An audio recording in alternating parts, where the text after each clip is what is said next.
पहले विश्व युद्ध के दौरान सैनिकों ने अपनी जान बचाने के लिए हर तरह के देसी उपाय सोचे। जब दुश्मन सेनाएं खाइयों ट्रेंचेस में क्लोरीन गैस छोड़ती थीं, तो एक बार जब सैनिक इस गैस को अंदर ले लेते थे, तो यह उनके फेफड़ों को जला देती थी और दर्द के मारे उनका सांस लेना मुश्किल हो जाता था। इन जहरीली गैसों से बचाव के लिए कुछ सैनिकों ने तो कपड़े पर पेशाब कर दिया और फिर उसे चेहरे पर बांधकर गैस मास्क की तरह इस्तेमाल किया।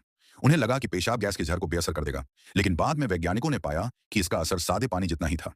पेशाब में भिगोए हुए कपड़े का इस्तेमाल करना पूरी तरह से बेकार था, और उस समय के सैनिक दुश्मन के विमानों को पहले से पता लगाने के लिए सिर्फ सुनकर ही उनकी स्थिति का पता लगा लेते थे।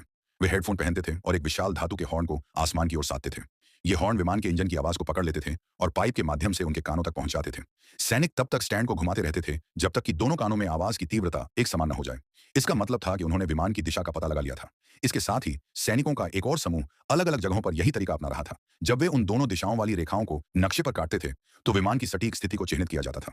उस समय के विमान बहुत शोर करते थे और नीचे उड़ते थे। इस तरह का ध्वनि आधारित स्थान निर्धारण उपकरण प्रथम विश्व युद्ध के दौरान बहुत उपयोगी था।